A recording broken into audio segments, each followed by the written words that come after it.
መድኃኒት ሰላምን በጥያቄ አፋጠጠቻት። ሁሉንም ካልተናገርሽ የቤቢን ዲኤንኤ ምርመራ ላድርግ፣ የናሙና ምርመራ እንትኑን ጸጉሩን ወስጃለሁ ስትል ነገረቻት። ይህን የሰማችው ሰላም በድንጋጤ ተዋጠች።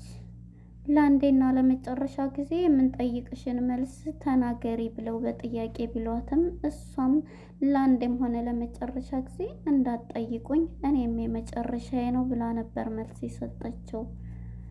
ግን እህቷ ሳታያት ልጁን ታቅፋ የነበረችው ለዚሁ ስራ እያካሄደች ያለችው መድኃኒት አሁን ላይ የቤቢን ጸጉር ቆርጣ ይዛ መታለች። ይሄው እንዳውም ከፈለግሽ የዲኤንኤ ምርመራ ላረግ ነው አለች። አቶ ደረጀ የሰማውን ማመን አቃተው። ሰላም ደውላ የቤቢን የናሙና የጸጉር እንትን ወስዳለች ስትለው በጣም ተደናገጠ። ይሄንን የሰማው አቶ ደረጀ በጣም ጭንቅላቱን ይዞ ወዴት ልግባ በማለት ፈጣሪውን ወይ ውሰደኝ እያለ በጣም ተማረረ። መድኃኒትም ያቀርኩትን ሳላሳካማ የምን አሜሪካ መሄድ ነው ነቅነቅ አልላትም በማለት ቃል ገብታ ነበር በራሷ ሳትወድ በግድ። ወይ ማርቲን ተነሽ እንሂድ፣ ሰላምን እንጠይቃት፣ ልጁ ያጓጓል እያለቻት ነበር። የዚህም ጊዜ ሞኛና ጥሩዋ ሴት የሆነችው ማርቲ እሺ በቃ ግን እኮ የሷ ልጅ ሁሉም ነው የሚወደው እያለች ነበረ። እናም በዚህ የተነሳ ተንኮለኛዋ መድኃኒት ለመሄድ ተገዳለች። ሂዳም ልጁን እንዳቀፈች ከልጁ ላይ ጸጉሩን ነጭታለች። ይሄንንም ደግሞ ለሰላምዬ ታሳያታለች። ሰላምዬም በጣም ትደነግጣለች። የልጁን አባት አምጪ ብትባልም ለመናገር ፈቃደኛ አይደለም። በቃን ያልናገርም እያለኝ ነው። እንዴ አንቺ ለምንድን ነው አባቱን የማትናገሪው ብትላትም ማርቲ ከመኪናው ውስጥ ሆኖ እኔ በቃ ለአንዴና ለመጨረሻ ነው ዛሬ እንድነግሪ ብትላትም እሷም ለአንዴና ለመጨረሻም አልናገርም ተወኝ ብላ ተቆጥታ እንግዲህ ይቺ ሴት ለምን ነው በግዷ ማታናግሪያት ስትላት ነበረ። ሰላም ጤና ይስጥልን ውድና የተከበራችሁ የቻናሌ ቤተሰቦች እንኳን ወደ ቻናል በሰላም መጣችሁ። ዳጣ የተሰኘው ክፍል 138 ተለቀቀ። ወደ ክፍል 137 ስንመለስ እንግዲህ መድኃኒት የሰላምዬን ስልክ ሲጠራ አንስታ ዳጣን መስላ ለማዋራት ነበር የሞከረችው። በዚህም የተነሳ ሰላም ማርቲ አወቀች ወይ ትያወቀች ወይ ስትላት ነበር። ምኑን እያለች ነበር። ድምፅሽ ሁሉ ተቀይሮብኛል፣ አንቺ ከሆንሽ በቪዲዮ ኮል አዋሪኝ በማለት ስልኳን ስዘጋባት በጣም ተናደደች መድኃኒት። በዚህም የተነሳ ቢሆንም የተጠራጠርኩት አንድ ሚስጥር አውቄያለሁ እያለች ነበርና እንግዲህ ስልኩን ስትዘጋባት በጣም ተናዳ ነበር። ችግር የለውም በዚህ በ2 ቀን ውስጥ ሂጂ ተብያለሁ። ስለዚህ በዚህ በ2 ቀን ውስጥ ደግሞ ሁሉንም ነገር ማጣራትና ማድረግ ያለብኝ እኔ ነኝ። የተደበቀው ሚስጥር አወጣዋለሁ ብላለች ማለት ነው። አሜሪካ ሂጂ ብትባልም አልሄድም፣ የምን አሜሪካ ነው በማለት እንግዲህ በጣም አስባበታለች ማለት ነው። የሰላምዬ ልጅ ናሙና ዲኤንኤ አደርጋለሁ ብላ ወስናለች። እናም መድኃኒት ያቀደችውን እቅድ ግዴታ መሄድ አለብኝ ከሰላም ጋር ነገ መሄድ አለብን ብላ አሳምናታለች ማርታን። እሺ ካልሽ ልጁን ማየት እፈልጋለሁ እያለች ነበር። እንግዲህ ጠርተዋት ከመኪና ውስጥ ሁላቸውም ነበሩና ልጁን ከቤት አይተውትም ቢሆን መጨረሻ ላይ የልጁን ጸጉር ቆርጣለች ማለት ነው። እናም ይዛለች ከቦርሳዋ። በጥያቄ ሁለቱም ሲያፋጥጧት ነበረ ሰላምን። ሰላም አባቱ እስከ ዛሬ ምንድን ነው? እንዴት ነው አባቱን? ጎረቤትም እያማኝ ነው፣ ስለዚህ ተናገሪ እያሉ በሁለት ሲጠይቋን ነበር። እሷም ለአንዴና ለመጨረሻ ጊዜ ነው የምጠይቅሽ፣ ለምንድን ነው የማትናገሪ ስትላትም ነበረ። እንዴ እኔ በቃ እኔም ለአንዴና ለመጨረሻ ነው እንደዚህ አትጠይቁኝ ብላ ቁጭ ትላለች ሰላም ማለት ነው። የዚህ ጊዜ እንግዲህ ደፋሯና ኃይለኛዋ መድኃኒት ምንድን ነው ያለችው? እንዴ እንደዚህ በመነጋገር ለምንድን ነው ዝም የምታያ? በግዷ ታውጣ እንዴ ሰው ሁሉ እንደዚህ እያለች የሚሉት ሁሉ እውነት ነዋ ማለት ነው ካልተናገረች ስላታለች ማለት ስትላት እንግዲህ ሰላም ማርቲ ባለቤቷን የምታምነው በብዙ ነገር የምታምነው ናት። ይችኛዋ ግን በጣም ተጠራጣሪ ናት ብዙ ነገሮችን። አንቺ ግን በፊት እኮ ብላታለኝ ልጅ ናፍቅሻል፣ የራስሽ የወለድሻቸው ሁሉ ልጆች አሉ ትላትም እንዴ ናፍቆኛል ብላ ነው። እሷ ለተንኮል መሆኑን አላወቀችም። እናም ማርቲ ይሄንን ስትላት ምንድን ነው ታዲያ እንግዲህ እምቢ ካለች ስትላት ነበረ።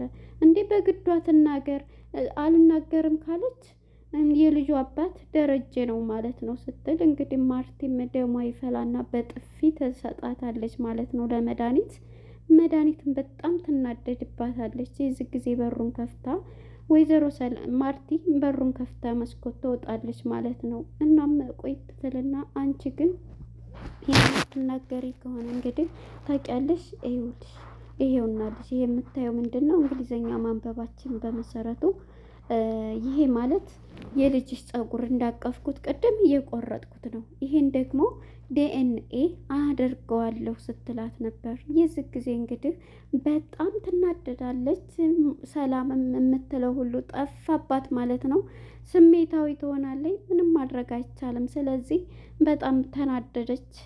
ትታት ትወጣለች። የዚህ ጊዜ በጣም ተናዳ ወደ ቤቷ እየሄደች ነው። ወደ ኤቢና አቶ ደረጀ ጋር ስንሄድ የት ሄደው ነው በሚል ጊዜ እንግዲህ አሁን ላይ እኔ በጣም ይች መድኃኒት የምትሆነው ነገር ሁሉ በጣም እንትን እያለች ነው። አሁን ላይ ሰላምን ነው ጥያቄ የምታፈጣት ወንዱ ልጅ የማን ነው ተብላ ልትጠይቃን የሄደችው እያሉ ናታንና ዳጣ ፍቅረኛሞች ናቸውና አሁን ላይ ያሉበት ሁኔታ በፍቅር ናቸው። ግን እንደዚህ እያሉ እንግዲህ ፈጣሪ ሆናት። እሷም እኮ ዝም አለች። ለምንድን የልጁን አባት አትናገርም እያለ ነበርና እሱም ማለት ነው። እሷም እንግዲህ እውነትሽን ነው እኮ እያሉ ሁለቱም በሚሉ ጊዜ ለእኔም አትናገር፣ መናገር እኮ አለባት፣ ሰውም ብዙ ነው የሚያወራው እያለ ነበረ። ናታንም ማለት ነው እንግዲህ ናታን እንግዲህ ወንዱ ልጅ አባት መሆኑንም ብዙም እዛ ደብዳቤው ላይ የእሱ ነው የሚሆነው ብሎ ያው ያውቃል ናታንም ማለት ነው። ይሄ ነገር እያለ እየተጠራጠረ ነው ያለው ማለት ነው። እና በመጨረሻ እንግዲህ ይሄንን የናሙና እንትን ከሰላምዬ ልጅ ጋር ይዛ ሄዳለች ማለት ነው። እናም ከአባቷ ጋር ቁጭ ብላ ኤቢ ማለት ነው ስለ አባቷ እያወራችው ነው። አባቷንም እንግዲህ አባዬ እምነግርሃለኝ ስትለው ምንድን ነው የምትነግርኝ እያላት ነበረና ዳጣና ናታን ይፋቀራሉ። ስለዚህ ምንድን ነው የምትይው? ምንድን ነው የምታወሪው? እያላት ነው። በፍጹም ይሄ አይሆንም ስትል እውነቴን ነው የምነግርህ አባዬ፣ እውነቱን ነው ምልክ፣ ይፋቀራሉ፣ ሁለቱም ይዋደዳሉ። ስለዚህ እኔም ደግሞ ህይወት መመስረት እፈልጋለሁ፣ ማግባት እፈልጋለሁ ትለዋለች። ምንድን ነው የምታወሪው? በማለት በጣም ስሜታዊ ይሆናል ማለት ነው። በፍጹም ይሄንን ላምን አይችልም ይላል ማለት ነው። ምክንያቱም በባለፈው ፓርት ስትጠየቅ ነበረ ዳጣም ናታንም ምንም ነገር የለም ስላለ አሁን ላይ እንደውም ጸባይዋም ሁሉም ስለተቀየረ ወደ ኤቢ ተቀይሯል። ኤቢ ጋር አሁን ጥሩ ግንኙነት አላቸው እያለችው ማርቲ እያወራች ስለሆነ የሚመስለው አቶ ደረጀ ወደ ኤቢ እንጂ ከዳጣ ጋር ግንኙነት ያለው አልመሰለውም። እና በዚህ የተነሳ እንግዲህ ሰላምዬ ከድንገት ስደውልበት ሂጂ በቃ እሺ ሂጂ ብሎ እሷን ተነሽ ሂጂ ብሎ ስልኩን ሊያወራ እንግዲህ ክላስ ገብታ ሲያወራት በስተጀርባ ሆኖ ቤት ቀይረዋል እና አቶ ደረጀ። ምክንያቱም በባለፈው ፓርት ላይ ሁሉም እያቃዣቸው ስለነበረ ቤት ቀይረዋል ማለት ነው። ቤት ስንለቅ ሁሉም ደህና ይሆናል ብለው ለቀዋል ማለት ነው። እናም በዚህ የተነሳ ሁሉም ቤቱን እያዘገጃጁ ነው ያሉት።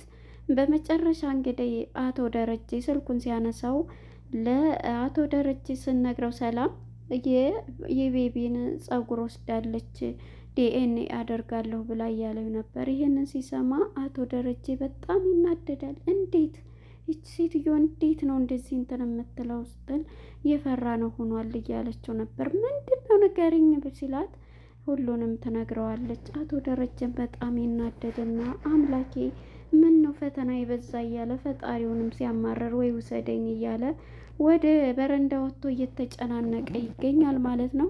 ቀጥታ ወደ ቢሮ ነበረ የሄደው ማለት ነው። ወደ ቢሮ በመሄዱ እንግዲህ ናታንን ጠርቶ ናታንን እንግዲህ ሁሉንም ነገር ይነግረዋል።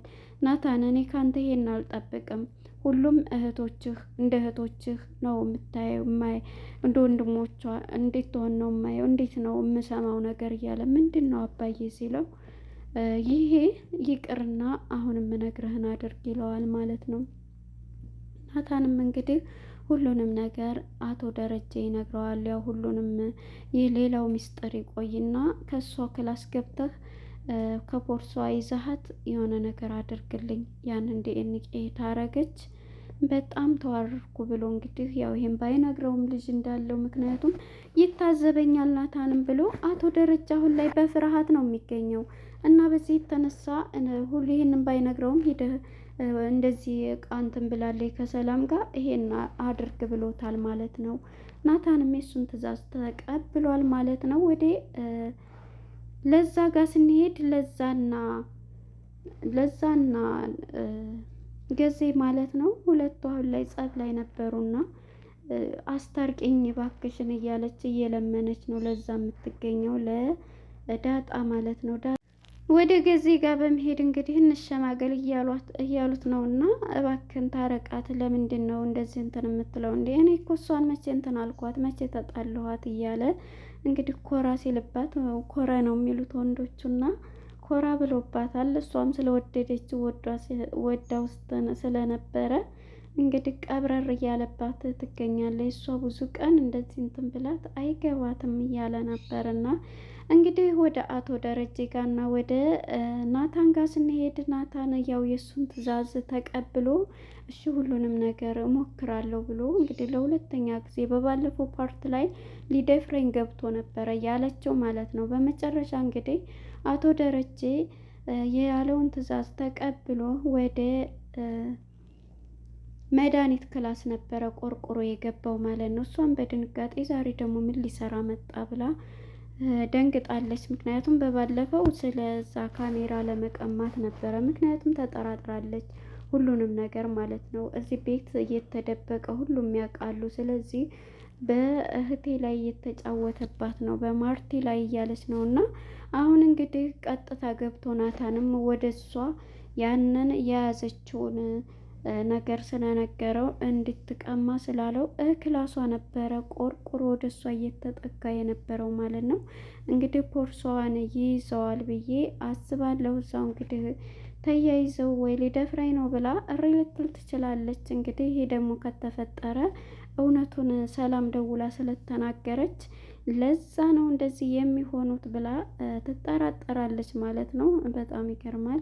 እንግዲህ ይሄን ይመስል ነበረ የዳጣ ድራማ ላይ መድኃኒት ከመጣይ በኋላ ጥርጣሬዋ እንትን ስላለ አሁን ላይ አቶ ደረጀ ደግሞ በጭንቀትና በውጥረት ላይ ይገኛል ማለት ነው።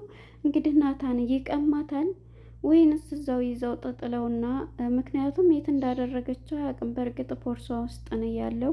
ያን ነገር የት ነው ያረግሽው ብሎ ይይዛታል። እሷም ግን አትሰጥም ብትሞትም ማለት ነው።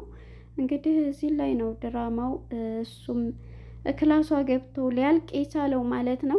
መድኃኒት እየተጠራጠረችው እንግዲህ አቶ ደረጀ ይሄንን ነገር ሲያውቅ ቤቱ እንደሚፈርስ ስለሚያውቅ ናታንም አብሮ ስለሚጨነቅ በጣም ከባድ ነው። እንግዲህ ለነበረን ቆይታ እናመሰግናለን። በቀጣይ ክፍል እስከምንገናኝ መልካም ጊዜ ይሆንላችሁ። ባይ ባይ።